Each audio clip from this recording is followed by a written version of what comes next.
ವಿರುದ್ಧವಾಗಿ ಹೊಟ್ಟೆ ಕಿಚ್ಚೋ, ಪಾಪನೋ, ಕೆಟ್ಟತನೋ, ದೇವರಿಗೆ ಇಷ್ಟ ಇಲ್ಲದಂಥ ಕಾರ್ಯಗಳನ್ನು ನೀವು ಮಾಡಿ ಜೀವಿಸಿದ್ರೆ ನಿಮ್ಮ ಮಕ್ಕಳ ಮೇಲೆ ನೀವು ಶಾಪವನ್ನು ಕೂಡಿಸಿಡುವವರಾಗಿರ್ತೀರಿ. ಅದಕ್ಕಾಗಿ ಇಲ್ಲಿ ಯೇಸು ಸ್ವಾಮಿ ಬಳಿಗೆ ಬಂದು ಆ ಶಿಷ್ಯಂದಿರು ಕೇಳ್ತಿದ್ದಾರೆ, ಸ್ವಾಮಿ ಇವನು ಹುಟ್ಟದಾಗಿಂದಲೂ ಕಣ್ಣು ಕುರುಡನಾಗಿದ್ದಾನೆ, ಇವನು ಕಣ್ಣು ಕುರುಡನಾಗೋದಕ್ಕೆ ಕಾರಣ ಏನು? ಇವನು ಪಾಪ ಮಾಡಿದಕ್ಕೆ ಇವನು ಕಣ್ಣು ಕಾಣ್ತಾ ಇಲ್ವಾ, ಅಥವಾ ಇವರು ತಂದೆ ತಾಯಿಗಳು ಪಾಪ ಮಾಡಿದ್ರಿಂದ ಇವನು ಕಣ್ಣು ಕಾಣ್ತಿಲ್ವಾ ಅಂತ ಕೇಳ್ತಿದ್ದಾರೆ. ಅದಕ್ಕೆ ಯೇಸು ಸ್ವಾಮಿ ಹೇಳ್ತಾರೆ, ಇವನು ಪಾಪ ಮಾಡಲಿಲ್ಲ, ಇವರ ತಂದೆ ತಾಯಿಗಳು ಪಾಪ ಮಾಡಲಿಲ್ಲ, ಆದ್ರೆ ಯಾಕೆ ಕಣ್ಣು ಕೂಡಾದ? ಇವನಲ್ಲಿ ದೇವರ ಕಾರ್ಯಗಳು ಕಂಡು ಬರುವುದಕ್ಕಾಗಿ, ದೇವರು ಮಹಿಮೆ ಹೊಂದುವುದಕ್ಕಾಗಿ ಈತನು ಹುಟ್ಟುವಾಗಲೇ ಕುರುಡನಾಗಿ ಹುಟ್ಟಿದ್ದಾನೆ. ಹಲ್ಲೆಲೂಯ. ಹಾಗಾದ್ರೆ ದೇವರ ಮಕ್ಕಳಾದ ನಾವು ತಿಳ್ಕೊಳ್ಬೇಕು, ನಾವು ಅನುಭವಿಸ್ತಿರೋ ಬಾಧೆಗಳಾಗಿರ್ಬೋದು, ಬಡತನ ಆಗಿರ್ಬೋದು, ಸಾಲ ಆಗಿರ್ಬೋದು, ಸಮಾಧಾನ ಇಲ್ದಿರೋ ಜೀವಿತ ಆಗಿರ್ಬೋದು, ಗಂಡ ಹೆಂಡತಿರು ಪ್ರೀತಿ ಅನ್ಯೋನ್ಯತೆ ಇಲ್ಲದೆ ಇರುವುದಾಗಿರ್ಬೋದು, ಮಕ್ಕಳು ನಮ್ಮ ಮಾತುಗಳು ಕೇಳದೆ ಇರುವಂಥದ್ದಾಗಿರ್ಬೋದು, ಇವುಗಳಿಗೆ ಎರಡು ಕಾರಣ ಇರ್ತದೆ. ಒಂದು, ನೀನು ಪ್ರಾರ್ಥನೆಯಲ್ಲಿ, ಭಯಭಕ್ತಿಯಲ್ಲಿ, ನೀತಿಯಲ್ಲಿ ಇದ್ರೂ ಕೂಡ ನೀನು ಹಣದ ಸಮಸ್ಯೆಲೋ, ಆರೋಗ್ಯ ಸಮಸ್ಯೆಲೋ, ವ್ಯಾಧಿಲೋ ಏನೋ ಒಂದ್ರಲ್ಲಿ ಇದ್ದಿ ಅಂದ್ರೆ ಅದ್ರ ಮೂಲಕ ದೇವರ ಮಹಿಮೆ ಹೊಂದೋದಕ್ಕೋಸ್ಕರ ನಿನ್ನ ಆ ಮಾರ್ಗದಲ್ಲಿ ನಡೆಸ್ತಿದ್ದಾನೆ ಅಂತ ಅರ್ಥ.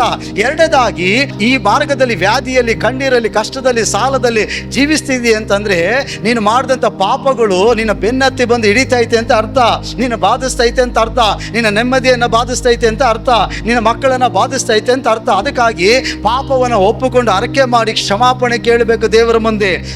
ತಿಳಿದು ಮಾಡಿದಂಥ ಪಾಪಗಳು, ಪ್ರಾರ್ಥನೆಗೆ ಬಂದು, ಚರ್ಚೆಗೆ ಬಂದು, ಸತ್ಯವನ್ನು ತಿಳ್ಕೊಂಡು ದೇವರಿಗೆ ವಿರೋಧವಾಗಿ ನಾವು ಜೀವಿಸಿದ್ದನ್ನು ಒಪ್ಪಿಸಿ ಅರಕೆ ಮಾಡಿ ಬಿಟ್ಟು ಕ್ಷಮಾಪಣೆ ಕೇಳಿಕೊಂಡು ದೇವರ ಭಯದಲ್ಲಿ, ಭಕ್ತಿಯಲ್ಲಿ ನಡೆಯುವಾಗ ನಿಮ್ಮ ಮೇಲೆ, ನಿಮ್ಮ ಮಕ್ಕಳ ಮೇಲೆ, ನಿಮ್ಮ ಮೇಲೆ, ನಿಮ್ಮ ಎತ್ತೋರ ಮೇಲೆ, ನಿಮ್ಮ ಮೇಲೆ, ನಿಮ್ಮ ಸಂತತಿ ಮೇಲೆ ಆಶೀರ್ವಾದಗಳು ಬರ್ತದೆ. ಹಲ್ಲೆಲೂಯಾ. ಅದಕ್ಕೆ ಯೇಸು ಹೇಳ್ತಿದ್ದಾನೆ, ಈತನು ಪಾಪ ಮಾಡಲಿಲ್ಲ, ಅಥವಾ ಇವ್ರ ತಂದೆ ತಾಯಿಗಳು ಕೂಡ ಪಾಪ ಮಾಡಲಿಲ್ಲ, ಆದರೆ ದೇವರ ಕ್ರಿಯೆಗಳು ಇವನಲ್ಲಿ ಕಂಡು ಬರುವುದಕ್ಕಾಗಿ ಇವನು ತಾಯಿ ಗರ್ಭದಿಂದ ಹುಟ್ಟುವಾಗಲೇ ಕುರುಡನಾಗಿ ಹುಟ್ಟಿದ್ದಾನೆ ಅಂತ ದೇವರು ಹೇಳ್ತಿದ್ದಾರೆ. ಆ ನಂತರ ಯೇಸು ಸ್ವಾಮಿ ಅಲ್ಲಿ ನೆಲದಲ್ಲಿದ್ದಂಥ ಮಣ್ಣನ್ನು ತೆಗೆದುಕೊಂಡು ಉಗಿದು, ಎಂಜಲನ್ನಲ್ಲಿ ಉಗಿದು ಅದನ್ನು ಕೆಸರು ಮಾಡಿ ಅವನ ಕಣ್ಣುಗಳಿಗೆ ಹಚ್ಚುತ್ತಿದ್ದಾರೆ. ಕಣ್ಣುಗಳು ಹಚ್ಚಿ, ಈಗ ಹೋಗಿ ನೀನು ಸಿಲೋ ಕೊಳದಲ್ಲಿ ತೊಳ್ಕೊಬಾ, ಅಲ್ಲಿ ಒಂದು ಕೊಳ ಇದೆ, ಆ ಕೊಳಕ್ಕೆ ಹೆಸರು ಸಿಲೋ ಕೊಳ ಅಂತ ಹೇಳಿ, ಆ ಸಿಲೋದ ಕೊಳದಲ್ಲಿ ಹೋಗಿ ತೊಳ್ಕೊ ಅಂತ ಹೇಳ್ತಿದ್ದಾರೆ. ಆಗ ಅವನು ಹೋಗಿದ್ದೇನೆ ನೀರು ಹಾಕೊಂಡು ಕಣ್ಣನ್ನು ತೊಳ್ಕೊಳ್ಳುವಾಗ ಕಣ್ಣಿಗೆ ಆಗಿದಂಥ ಕೆಸರನ್ನ, ಯೇಸ್ವಾಮಿ ಮೆತ್ತಿದಂಥ ಕೆಸರನ್ನ ತೊಳ್ಕೊತಿದ್ದಾನೆ. ತೊಳ್ಕೊಳ್ಳುವಾಗ ಸ್ತೋತ್ರ, ಹಲ್ಲೆಲೂಯಾ, ಅವನು ಹುಟ್ಟು ಕುರುಡನಿಗೆ ಕಣ್ಣು ಸ್ಪಷ್ಟವಾಗಿ ಕಾಣ್ತಾ ಇತ್ತು, ಹುಟ್ಟು ಕುಂಟನು ಸ್ಪಷ್ಟವಾಗಿ ಕಾಣಲ್ಪಡ್ತಾ ಇತ್ತು. ಹಲ್ಲೆಲೂಯಾ. ಅವನಿಗೆ ಸಂತೋಷ, ಅಯ್ಯೋ ನಾನು ಪ್ರಪಂಚನ ನೋಡ್ತಿದ್ದೀನಿ, ಜನರನ್ನು ನೋಡ್ತಿದ್ದೀನಿ, ನನ್ನ ಕೈಗಳು, ನನ್ನ ಶರೀರವನ್ನು ನೋಡ್ಕೊತಾ ಇದ್ದೀನಿ, ಅಯ್ಯೋ ನಾನು ಕಣ್ಣು ಬಂತು ಸಂತೋಷವಾಗಿ ಕುಣಿತಿದ್ದಾನೆ, ದೇವನಿಗೆ ಸ್ತೋತ್ರ ಹೇಳ್ತಿದ್ದಾನೆ. ಹಲ್ಲೆಲೂಯಾ. ಅಲ್ಲೆಲ್ಲ ಓಡಾಡ್ತಿದ್ದಾನೆ.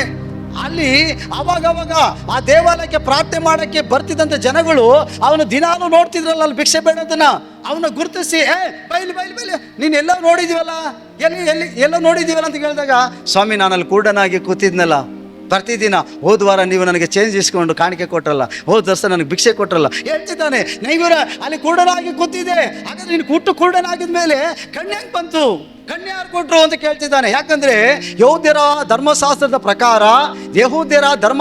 ಪ್ರಕಾರ ಸಬ್ಬತ್ ದಿನದಲ್ಲಿ ಯಾವ ಸ್ವಸ್ಥತೆ ಕಾರ್ಯಗಳು ಮಾಡಬಾರ್ದು, ಯಾವ ಕುಂಟ, ಮೂಗ, ಕಿವುಡಾಗಿರೋ ಗುಣ ಆಗಬಾರ್ದು, ಯಾರು ಕೆಲಸ ಕಾರ್ಯ ಮಾಡಬಾರ್ದು. ಅದು ದೇವರ ದಿನ ವಿಶ್ರಾಂತಿ ಮಾತ್ರ ತೆಗೆದುಕೊಳ್ಬೇಕು.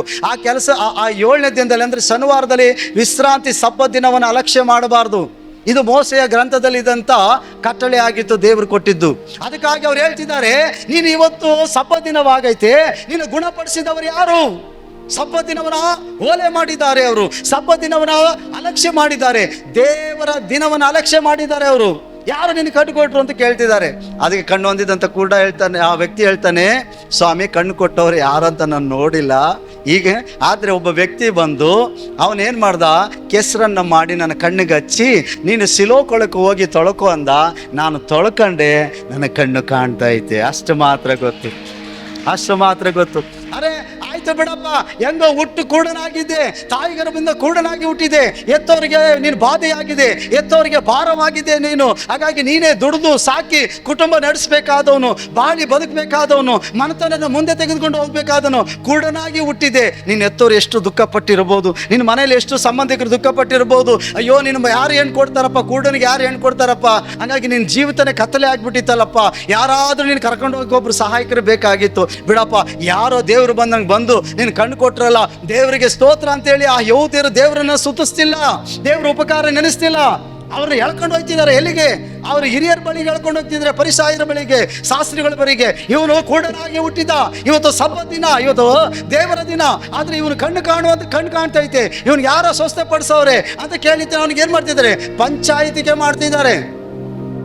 ನೋಡಿದ್ರೆ ಹೆಂಗವ್ರೆ ಜನಗಳು.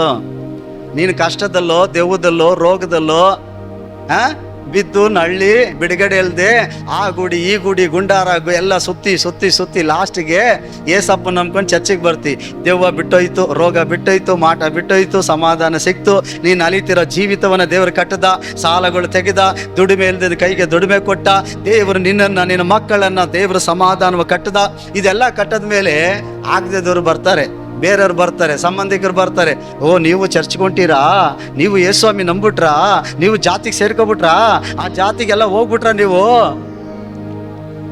ಅವ್ರು ಬಂದು ಹೇಳಲ್ಲ, ಅಯ್ಯೋ ಕುಡಿಯೋದು ಬಿಟ್ಟಿದ್ದಿ, ಬೈತಿದೆ, ಕೆಟ್ಟ ಕೊಳಕ ಬಿಟ್ಟಿದ್ದಿ, ಈಗ ನೀನು ನೋಡ್ತಾ ಇದ್ದೀವಿ, ಒಳ್ಳೆಯವನಾಗಿದ್ದಿ, ನಿನ್ನ ಮನೆತನ ನೋಡ್ತಾ ಇದ್ದೀವಿ, ಈಗ ಚೆನ್ನಾಗೈತೆ, ನಿಮ್ಮ ಮಕ್ಕಳು ಕೂಡ ಚೆನ್ನಾಗಿದ್ದಾರೆ, ನೋಡಕ್ಕೆ ಎಷ್ಟು ಸಂತೋಷ. ಹೋಗು ಬಿಡಪ್ಪ, ಹೋಗಪ್ಪ ಚರ್ಚಿಗೆ ಹೋಗು, ದೇವ್ರನ್ನ ಆರಾಧಿಸು, ದೇವ್ರ ಮಕ್ಕಳಾಗಿ ಭಯ ಭಕ್ತಿಯಲ್ಲಿ ನಡ್ಕೊಳ್ರಿ ಅಂತ ಹೇಳಲ್ಲ ಅವರು ಅಲ್ವಾ? ನೀವ್ ಯಾಕೆ ಹೋಯ್ತೀರಿ ಚರ್ಚಿಗೆ? ಏನ್ ದುಡ್ಡು ಕೊಡ್ತಾರಾ? ಏನ್ ಜಾತಿಗೆ ಸೇರ್ಕೊಬಿಟ್ರಾ ಅಂತ ಕೇಳ್ತಾರೆ.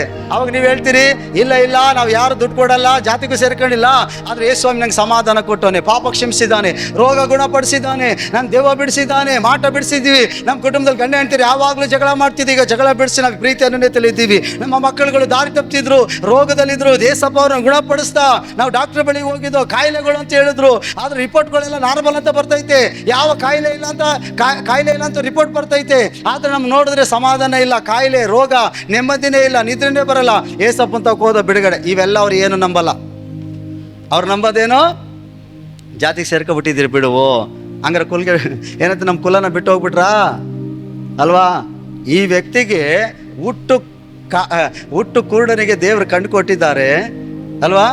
ಸಮಾಜ ಸಂತೋಷ ಪಡಬೇಕು, ಅಲ್ಲಿ ಜನಗಳು ಸಂತೋಷ ಪಡಬೇಕು, ಯಹೂದ್ಯರು ಧಾರ್ಮಿಕವಾದ ವ್ಯಕ್ತಿಗಳೇ, ನಾಯಕರೇ ಸಂತೋಷ ಪಡಬೇಕು. ಬಿಡಪ್ಪ, ಈಗ ನೀನು ಬಾಳು ಬದುಕ್ತದಪ್ಪ, ಯಾರಾದರೂ ಒಂದು ಹೆಣ್ಣು ಕೊಡ್ತಾರೆ, ನೀನು ಮದುವೆ ಆಗೈತೆ, ನಿಮ್ಮ ಅಪ್ಪ ಅಮ್ಮನ ದುಡ್ದು ಚೆನ್ನಾಗಿ ಸಾಕಪ್ಪ, ಅವ್ರಿಗೆ ಏಜ್ ಆಗೈತೆ, ದುಡಿಯೋಕೆ ಆಗಲ್ಲ, ಅದಕ್ಕೆ ಕರ್ಕೊಂಡು ಬಂದು ನೀನು ದೇವಾಲಯದಲ್ಲಿ ಭಿಕ್ಷೆ ಬೇಡ್ತಾ ಕುಣಿಸಿದ್ರು ಅಂತೇಳಿ ಒಳ್ಳೆ ಮಾತು ಹೇಳ್ತಿಲ್ಲ.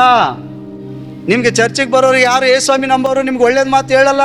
ಅಂದರೆ ಚರ್ಚಿಗೆ ಬಂದು ಯೇಸುಸ್ವಾಮಿ ನಂಬಿ ನೀವು ಚರ್ಚಿಗೆ ಬರಬೇಕಾದ್ರೆ ನಿಮ್ಮ ಸಂಬಂಧಿಕರು, ನಿಮ್ಗೆ ವಿರೋಧಿಸುವವರು, ಬೇರೆಯವರು ನಿಮ್ಗೆ ಒಳ್ಳೆ ಮಾತು ಹೇಳಲ್ಲ. ನೀನು ಚರ್ಚಿಗೆ ಹೋಗ್ತಿದ್ಯಾ, ಒಳ್ಳೇದಾಗ್ತದೆ ಹೋಗು ಅಂತ ಹೇಳಲ್ಲ. ನೀನು ಯೇಸುಸ್ವಾಮಿ ನಂಬಿದ್ಯಾ, ಒಳ್ಳೇದಾಗ್ತದೆ ಹೋಗು ಅಂತ ಹೇಳಲ್ಲ. ಪ್ರಾರ್ಥನೆ ಮಾಡಿ ಒಳ್ಳೇದಾಗೈತಾ, ಇನ್ನೂ ಒಳ್ಳೇದಾಗಲಿ ಹೋಗು ಅಂತ ಹೇಳಲ್ಲ. ಅವರು ನಿಮ್ಮನ್ನ ಪಂಚಾಯತಿಗೆ ಎಳಿತಾರೆ. ಅರ್ಥ ಆಯ್ತಾ? ಅದಕ್ಕೆ ಏನು ಮಾಡಿದ್ರು, ಯೇಸುಸ್ವಾಮಿ ಕಣ್ಣು ಕಾಣ್ತಿದ್ದನ್ನು ಕಣ್ಣು ಕೊಟ್ಟರೆ ಈ ವ್ಯಕ್ತಿನ ತಗೊಂಡೋಗಿ ಪಂಚಾಯತಿಗೆ ಇಡ್ತಿದ್ದಾರೆ. ಅದಕ್ಕೆ ಅವ್ರು ಹೇಳ್ತಿದ್ದಾರೆ, ಏಯ್ ನಿಜ ಹೇಳು, ಇಷ್ಟು ದಿನ ಮೋಸ ಮಾಡಿದೆ ನೀನು, ಕುರುಡು ಥರ ನಾಟಕ ಮಾಡ್ತಾ, ನಿಜವಾಗ್ಲೂ ಕಣ್ಣು ಕಾಣ್ತದ ನಿನಗೆ ಅಂತ ಹೇಳುವಾಗ, ಸ್ವಾಮಿ ನಾನು ಹೇಳ್ತಾರ ನಿಜನೇ, ಹುಟ್ಟದಾಗಿಂದಲೂ ನಾನು ಕಣ್ಣು ಕಾಣ್ದಿರೋ ಕುರುಡನೆ. ಅದಕ್ಕೆ ನಮ್ಮ ಅಪ್ಪ ಅಮ್ಮ ಅವಾಗ ದಿನ ಕರ್ಕೊಬಂದು ದೇವಾಲಯದಲ್ಲಿ ಭಿಕ್ಷೆ ಬೇಡ ಕುಂಡಿಸ್ಬಿಟ್ಟು ಹೋಗ್ಬಿಡ್ತಿದ್ರು. ಅವ್ರು ಬಂದು ಊಟ ಕೊಟ್ಟರೆ, ನೀರು ಕೊಟ್ಟರೆ ಕೈ ಹಿಡ್ದು ಉಣ್ತಿದ್ದೆ, ಕುಡಿತಿದ್ದೆ, ಅವ್ರು ಕರ್ಕೊಂಡು ಹೋದಾಗ ಒಯ್ತಿದ್ದೆ ಸ್ವಾಮಿ. ಆದರೆ ಇವತ್ತು ಯಾರೋ ಒಬ್ಬ ವ್ಯಕ್ತಿ ಬಂದು ಮಣ್ಣನ್ನು ಕೆಸರು ಮಾಡಿ ನನ್ನ ಕಣ್ಣಿಗೆ ಹಾಕದ, ನನ್ನ ಕಣ್ಣು ಸಿಲೋಕೊಳಕ್ಕೆ ಹೋಗಿ ತೊಳ್ಕೊಂಡೆ ನನ್ನ ಕಣ್ಣು ಕಾಣ್ತೈತಪ್ಪ. ಅಲ್ಲೇಲೂಯ. ಹೌದೇನಪ್ಪ, ಇಂಥ ದೊಡ್ಡ ಅದ್ಭುತ ನಡೀತಾ, ಇಂಥ ಆಶ್ಚರ್ಯ ಕಾರ್ಯ ನಡೀತಾ, ಬಿಡ್ರಯ್ಯ ಒಳ್ಳೇದಾಗೈತೆ ಅಂತ ಅವರು ಹಿರಿಯರು ಅಂತಿಲ್ಲ. ಅವ್ರು ಏನು ಹೇಳ್ತಿದ್ದಾರೆ, ನೀನು ಸರಿಯಾಗಿ ಹೇಳು, ಸುಳ್ಳು ಹೇಳ್ಬಾರ್ದು, ನೀನು ಹುಟ್ಟು ಕೂಡನೋ ಇಲ್ಲ ನಾಟಕ ಮಾಡ್ತಿದ್ಯೋ, ಇವ್ರ ಅಪ್ಪ ಅಮ್ಮನ ಕರೆಸ್ರಿ. ನೋಡಿ, ಅವ್ರ ಅಪ್ಪ ಅಮ್ಮನ ಕರೆಸಿದ್ರು. ಚರ್ಚ್ಗೆ ಬರೋದು ನಿನಗೇನಾಗೈತೆ ಅಂತ ನಿನಗೆ ಮಾತ್ರ ಗೊತ್ತಿರ್ತದೆ. ಅದ್ಭುತ, ನಿನಗೆ ಒಳ್ಳೇದಾಗಿರ್ತದೆ. ನೀನು ಕುಡಿಯೋದು ರಹಸ್ಯವಾಗಿ ಮಾಡೋ ಪಾಪಗಳು ದೇವರು ಬಿಡುಗಡೆ ಮಾಡಿರ್ತಾರೆ ನಿನಗೆ. ನಿಮ್ಮ ಅಪ್ಪಂಗೆ ಗೊತ್ತಿರಲ್ಲ, ನಿಮ್ಮ ಅವ್ವಂಗೆ ಗೊತ್ತಿರಲ್ಲ ಅಲ್ವಾ? ಚರ್ಚಿಗೆ ಬರೋದು ಎಲ್ಲರಿಗೂ ಗೊತ್ತಿರ್ತದೆ. ಅವಾಗ ಏನು ಮಾಡ್ತಾರೆ, ನಿಮ್ಮ ಅಪ್ಪನ ಕರೆಸ್ತಾರೆ, ನಿಮ್ಮ ಅಮ್ಮನ ಕರೆಸ್ತಾರೆ. ನೋಡಪ್ಪ, ನೋಡವ, ನೀನು ಹೆಂಡ್ತೀನಿ ಕರೆಕ್ಟಾಗಿ, ನಿಮ್ಮ ಗಂಡನ ಕರೆಕ್ಟಾಗಿ, ನಿಮ್ಮ ಮಕ್ಕಳು ಕರೆಕ್ಟಾಗಿ, ಏನು ನಿಮ್ಮ ಅಪ್ಪ ಅಮ್ಮನಿಗೆ ಹೇಳ್ತೀಯ ಚರ್ಚಿಗೆ ಬಿಡೋದು ಇಲ್ಲ, ನೋಡು ಬಹಿಷ್ಕಾರ ಹಾಕ್ಬೇಕಾ ಅಂತಾರೆ. ಹಲ್ಲೆಲೂಯಾ, ಹೌದಲ್ವಾ? ಈ ಹಿರಿಯರು ಏನು ಮಾಡ್ತಿದ್ದಾರೆ, ಕೂಡುಕೊಂಡಿದ್ದೇನೆ ಆ ರೀತಿಯಾಗಿ ಅವ್ರನ್ನ ತಂದೆ ತಾಯಿಗಳನ್ನ ಕರೆಸ್ಕೊಳ್ತಿದ್ದಾರೆ. ತಂದೆ ತಾಯಿಗಳು ಬಂದಾಗ ಕೇಳ್ತಿದ್ದಾರೆ, ಹೇಳಮ್ಮ, ಹೇಳಪ್ಪ, ಕರೆಕ್ಟಾಗಿ ಹೇಳಬೇಕು, ಸುಳ್ಳು ಪಳ್ಳಿ ಹೇಳ್ಬಾರ್ದು. ಇಲ್ಲ ಸ್ವಾಮಿ, ಹೇಳ್ತೀವಿ. ಏನು ಹೇಳಿ ಸ್ವಾಮಿ? ಇವು ನಿಜವಾಗಲೂ ಹುಟ್ಟುವಾಗ ಕೂಡನಾಗಿ ಹುಟ್ಟದ್ನಾ? ಹೌದು ಸ್ವಾಮಿ, ನಿಜನೇ. ಗೌರ್ಮೆಂಟ್ ಅವನಿಗಾಗಿ ಪಿಂಚನ್ನು ಕೂಡ ಕೊಡ್ತದೆ, ಸರ್ಟಿಫಿಕೇಟ್ ತಂದಿ ನೋಡಿ, ಅವನು ಊಟದ ಹಂಗಿದ್ ಕೂಡನೆ. ಹಾಗಾದ್ರೆ ಕಾಣ್ತೈತಲ್ಲ ಹೆಂಗೆ? ನನಗೆ ಗೊತ್ತಿಲ್ಲ ಸ್ವಾಮಿ, ನಮ್ಗೆ ಗೊತ್ತಿಲ್ಲ ಸ್ವಾಮಿ. ಅವನು ಹುಟ್ಟಿದ್ದಾಗಿದ್ದಲ್ಲಿ ಕೂಡನೆ ನಿಜ. ಅವ್ನು ಕರ್ಕೊಬಂದು ನಾವೇ ದೇವಾಲಯದಲ್ಲಿ ಭಿಕ್ಷೆ ಬೇಡಕ್ಕೆ ಕುಂಡಿಸ್ತಿದ್ದೋ, ಯಾಕಂದ್ರೆ ನಮಗೆ ಅವ್ನು ದುಡಿದು ಸಾಕೋಕ್ಕೆ ಶಕ್ತಿ ಇಲ್ಲ. ಅದಕ್ಕೆ ಅವನೇ ಏನಾದರೂ ಸಂಪಾದನೆ ಮಾಡಲಿ, ಯಾರ ಕರುಣೆ ತೋರಿಸಿ 4 ಹಣಕಾಸಾದರೂ ಸಂಪಾದನೆ ಮಾಡಲಿ, ನಮ್ಮ ಜೀವನನೂ ಆಯ್ತದೆ, ಅವ್ನ ಜೀವನನೂ ಆಯ್ತದೆ ಅಂತೇಳಿ ಭಿಕ್ಷೆ ಬೇಡ ಕುಣಿಸ್ತಿದ್ದೋ ಸ್ವಾಮಿ. ಆದರೆ ಈಗ ಹೆಂಗೆ ಕಣ್ಣು ಬಂತು ಗೊತ್ತಿಲ್ಲ. ಅವನು ಪ್ರಾಯಸ್ಥನು, ಯೌವನಸ್ಥನು, ಅವನ ಕೈ ಮೇಲೆ ಕಣ್ಣನ್ನು ಯಾರು ಕೊಟ್ಟರೋ ಅವನಿಗೆ ಗೊತ್ತಿರ್ತದೆ, ಅವನಿಗೆ ಕೇಳಿ ಅಂತ ಹೇಳ್ತಿದ್ದಾರೆ. ಯಾಕೆ ಗೊತ್ತಾ? ಅಲ್ಲಿ ಒಂದು ಡಂಗುರ ಸಾರಿರ್ತಾರೆ. ಯಾರಾದರೂ ಯೇಸುವನ್ನು ನಂಬಿದ್ರೆ, ಯಾರಾದರೂ ಯೇಸು ಸ್ವಾಮಿ ಬಗ್ಗೆ ಮಾತನಾಡಿದ್ರೆ, ಯಾರಾದ್ರೂ ಯೇಸುವಿನ ಹಿಂದೆ ಹೋದ್ರೆ ನಿಮ್ಮನ್ನ ಬಹಿಷ್ಕಾರ ಹಾಕ್ಬಿಡ್ತೀವಿ ಅಂತ ಸಾರಿರ್ತಾರೆ. ಅದಕ್ಕೆ ಇವರಿಬ್ಬರು ಗೊತ್ತಾಗಿ ತಂದೆ ತಾಯಿಗಳು ಭಯಪಟ್ಟು ಅವನಿಗೆ ಕೇಳ್ಕೊಳ್ಳಿ ಅಂತ ಬಿಟ್ಬಿಡ್ತಾರೆ. ಹಲ್ಲೆಲೂಯಾ. ಆಗ ಆತನ ಹೇಳ್ತಾರೆ ಜನಗಳು, ಇವನಿಗೆ ಭಕ್ತಿಹೀನನ ಕೈಯಿಂದ ಇಂಥ ಅದ್ಭುತಗಳು ನಡೆಯಲ್ಲ. ದೇವರು ಭಕ್ತನ ಪ್ರಾರ್ಥನೆ ಕೇಳ್ತಾನೆ ಹೊರತು ಭಕ್ತಿಹೀನನ ಪ್ರಾರ್ಥನೆ ಕೇಳಲ್ಲ ಅಂತ ಹೇಳ್ತಾನೆ. ಅದಕ್ಕೆ ಈ ಕಣ್ಣು ಹೊಂದ್ಕೊಂಡಂತ ಕುರುಡ, ಕಣ್ಣು ಕಾಣುವಂಥ ಈ ಕುರುಡ ಏನು ಹೇಳ್ತಾನೆ ಗೊತ್ತಾ? ಕುರುಡನಾದವನು ಕಣ್ಣು ಕಾಣುವನಂತಾನೆ.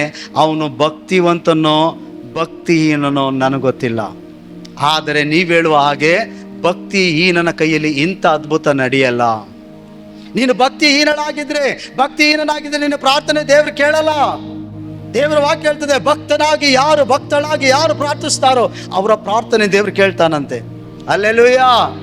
ಅದಕ್ಕೆ ಅವನು ಹೇಳ್ತಿದ್ದಾನೆ, ಅವನು ಭಕ್ತಿವಂತನೋ ನನಗೆ ಗೊತ್ತಿಲ್ಲ, ಆದ್ರೆ ಕೂಡನಾಗಿದ್ದೆ, ಈಗ ಕಣ್ಣು ಕೊಟ್ಟಿದ್ದಾನೆ, ಅಷ್ಟು ಮಾತ್ರ ನಾನು ಬಲ್ಲೆ. ನೀವು ಇಷ್ಟೊಂದು ವಿಚಾರಿಸೋದು ನೋಡಿದ್ರೆ ನೀವು ಕೂಡ ಅವನ ಶಿಷ್ಯರಾಗಬೇಕಂತ ಅನ್ಕೊಂಡಿದ್ದೀರಾ ಅಂತ ಕೇಳ್ತಾನೆ. ಇವ್ರಿಗೆ ಸಿಟ್ಟೆ ಬರ್ತದೆ.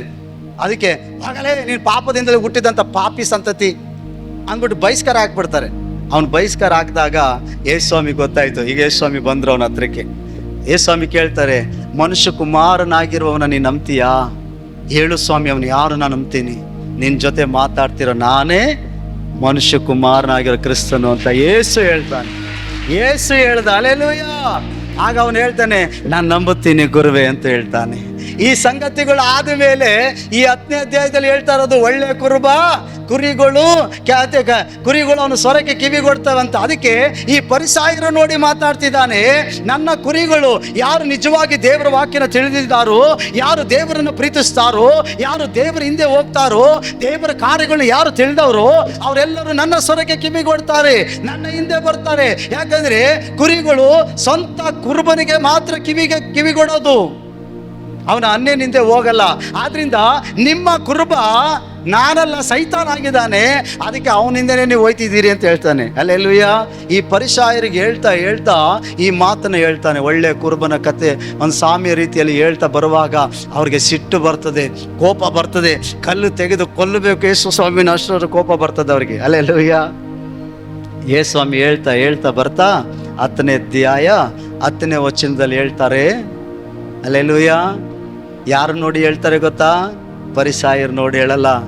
ಆತನ ನಂಬಿ ಹಿಂಬಾಲಿಸ್ತಿರುವಂತ ಭಕ್ತ ಸಮೂಹ ಕೇಳ್ತಾನೆ. ಆತನ ನಂಬಿ ಬಂದಿರುವಂತ ದೇವರ ಆಲಯಕ್ಕೆ ನನ್ನನ್ನ ನೋಡಿ ದೇವರು ಹೇಳ್ತಿದ್ದಾನೆ, ಕಳ್ಳನ್ನು ಕದ್ದುಕೊಳ್ಳುವುದಕ್ಕೆ, ಕುಯ್ಯುವುದಕ್ಕೆ, ಹಾಳು ಮಾಡೋದಕ್ಕೆ ಬರ್ತಾನೆ ಹೊರತು ಯಾವುದಕ್ಕೂ ಬರಲ್ಲ. ಆದರೆ ನಾನು ನಿನಗೆ ಜೀವ ಕೊಡುವುದಕ್ಕೆ ಮತ್ತು ಸಮೃದ್ಧಿ ಕೊಡುವುದಕ್ಕಾಗಿ ಬಂದಿದ್ದೀನಿ ಅಂತ ಹೇಳ್ತಾನೆ ದೇವರು.